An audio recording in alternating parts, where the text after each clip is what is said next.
Good morning students. परीक्षा का समय करीब आ गया है। सभी लोग एग्ज़ाम की तैयारी में लगे हुए हैं। एक बार परीक्षा से पहले सभी लोग स्टूडेंट एक बार अपना एडमिट कार्ड का कंफर्म कर लेना। मतलब जैसे आपने एग्ज़ाम फॉर्म भरा है तो श्योर हो जाए कि अपना एग्ज़ाम फॉर्म सही तरीके से भरा गया है। तो परीक्षा से कुछ दिनों पहले ही एडमिट कार्ड लेना। मतलब ऐसा नहीं कि एक दिन बिल्कुल एग्ज़ाम के दिन ही जा रहे हैं, है ना। और तैयारी के हिसाब से तो मैंने एक रूल पढ़ा था 80-20 प्रिंसिपल्स।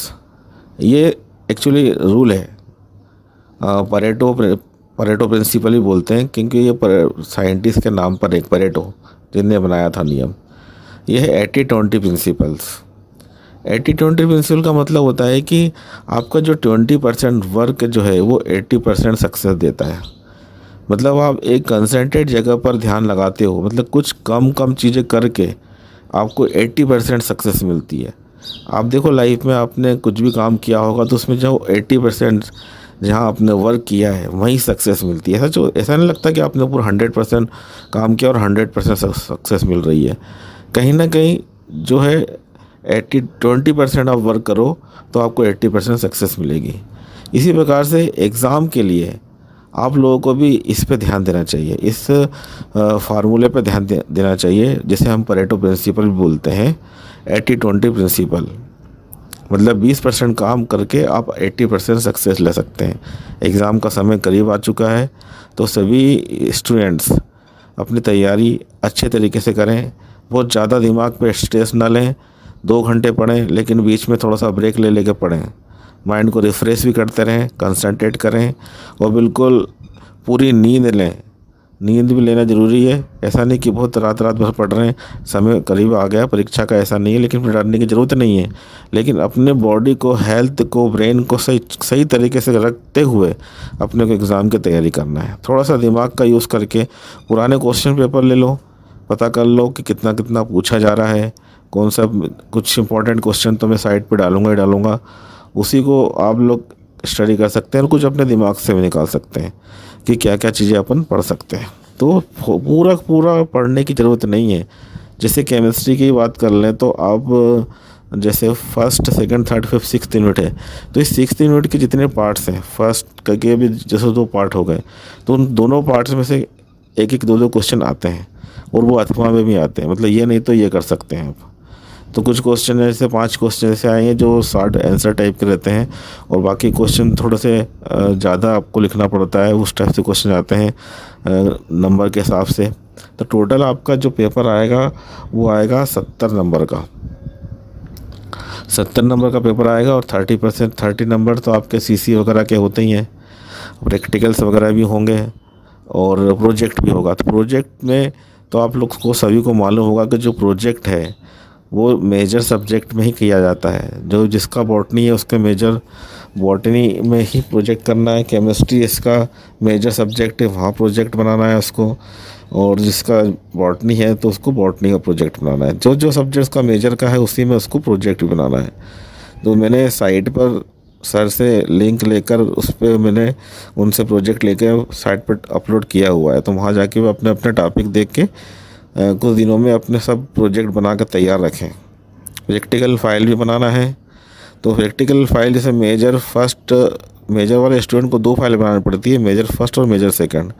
तो आप कोशिश करें कि एक ही फाइल के अंदर दोनों दोनों लिख लें। जो प्रैक्टिकल दोनों के मेजर फर्स्ट और मेजर सेकंड के प्रैक्टिकल दोनों एक ही फाइल में लिखने की कोशिश करें कि उसी में आ जाए।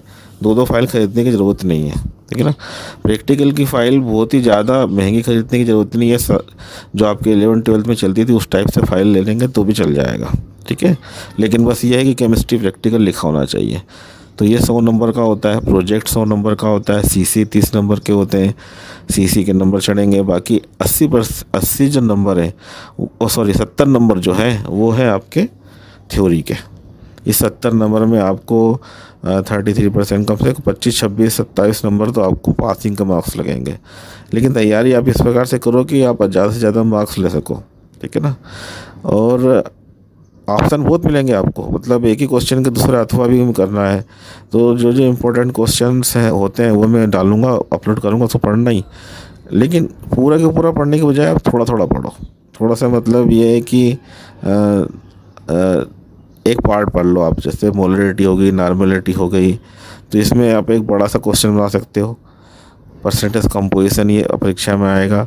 लेसातेलिए का नियम आ जाता है ना, और लॉ ऑफ मास एक्शन आ जाएगा। ये क्या है कि अक्सर पूछने वाले क्वेश्चन है, परीक्षा में पूछे जाते हैं, तो इन क्वेश्चनों को आप हल कर सकते हैं। मतलब अपने हिसाब से, या मैं जो अपलोड कर दूंगा उसके अकॉर्डिंग सिलेक्टिव क्वेश्चन आप हल कर लो, ज़्यादा स्ट्रेस मत लो। और कॉपी में जब आप लिखोगे तो आप उसका थोड़ी अट्रैक्टिव तरीके से लिखना है। मतलब ऐसा नहीं कि बहुत इंट्रोडक्शन पार्ट बहुत बड़ा कर दिया। इंट्रोडक्शन पार्ट भी आपको बनाना है तो थोड़ा सा शार्ट में बनाएं, पैराग्राफ में बनाएं, ठीक है ना, ताकि थोड़ा अट्रैक्टिव दिख जाए कि उसमें से जो खास खास बातें होना चाहिए वो फोकस्ड होना चाहिए। जैसे अपन अम्लीय और क्षारीय मूल्य कहते हैं, अम्ल अम्ल किसे कहते हैं, क्षार किसे कहते हैं, तो अम्ल की डेफिनेशन को एक स्टार्टिंग में भी लिख सकते हैं। अम्ल क्या होता है, प्रोटॉन, क्षार जो होता है प्रोटॉन दाता होता है, और अम्ल प्रोटॉन ग्राही होता है। ऐसा करके आप ऊपर लिख देंगे, और उसके बाद फिर उसका डिटेल लिख दी, फिर इंट्रोडक्शन पार्ट लिख दिया, फिर थोड़ा सा और डिटेल फार्मूला लिख दिया, एग्जाम्पल दे दिया, थोड़े से उसके क्वेश्चन जो पूछे जाते हैं एफएक्यू वो दे दिया। या आप लिख सकते हो एक अच्छे आर्टिकल की तरह उसको, आप पूरे क्वेश्चन आंसर को पूरा क्लियर कर दो छोटे छोटे भाग में भी। अगर जो छोटा क्वेश्चन पूछा जाता है तो उसमें छोटा लिखना है, एक पेज में। अगर बड़ा आता है तो उसको आपको विस्तार से लिखना पड़ेगा। उसमें फिर आप जैसे इंट्रोडक्शन पार्ट हो गया, फिर उसके आवश्यक सामग्री हो गई है, फिर उसके बाद आप उसका डायग्राम बना दोगे, फ्लो चार्ट बना देंगे, एग्जाम्पल 2 से 3 एग्जाम्पल उसमें दे देंगे, तो अपने आप ही बड़ा क्वेश्चन आता है। लेकिन जितना भी लिखो बिल्कुल सॉलिड लिखो। सॉलिड से मतलब बिल्कुल जो चीज़ें होती हैं उसके एक्चुअल, वो साफ साफ लिखा जाए। डायग्राम में भी जब आप व्यंजन का स्ट्रक्चर या किसी प्रकार का भी फार्मूला बनाते हैं, तो अगर आप 20 क्वेश्चन से पढ़ रहे हैं तो उसको पहले बुक से मिला लें, नेट से मिला लें, पूछ लें। बहुत सी चीज़ें कर सकते हैं आप, कंफर्म कर लें कि सूत्र सही है कि नहीं, क्योंकि जरा सी बॉन्डिंग की कमी होने की वजह से नंबर कट सकते हैं। चलिए, ऐसी बहुत सी चीज़ें हैं। अगर आप परीक्षा के समय ध्यान रखोगे, अपने माइंड को सही रखना, हेल्थ अच्छी रखना, अपनी समय नींद भी अच्छी लेना, खाना भी टाइम पे खाना है, और कोई भी ज़्यादा स्ट्रेस लेकर पढ़ाई नहीं करना। लेकिन बस धीरे धीरे पढ़ाई करते रहो, लिखते रहो, लिख लिख के प्रैक्टिस करना। ऐसा नहीं कि रट रहे। आप जितना लिख लिख के प्रैक्टिस करोगे ना, उससे ज़्यादा आपका फ़ायदा होगा, है ना। और हर सब्जेक्ट को टाइम देना है। टाइम टेबल बना लो, 2 घंटे इसमें, 2 घंटे इसमें, 2 घंटे इसमें, या 1 घंटे का ब्लॉक बना लो, तो एक ही दिन में बहुत सारा आपका कवर हो सकता है, ठीक है ना। और बाकी एंजॉय भी करें, म्यूज़िक सुने, अपने आप का माइंड शांत रखें, और अच्छे तरीके से एग्ज़ाम की तैयार करें। All the best. और भी कुछ पूछना हो तो तुम मुझसे पूछ सकते हो, ऑनलाइन या ऑफलाइन, या कुछ भी क्वेश्चन पूछना है तो मैं वीडियो के फॉर्म में भी अपलोड कर दूँगा, ठीक है। थैंक यू, आप लोगों ने सुना, उसके लिए धन्यवाद।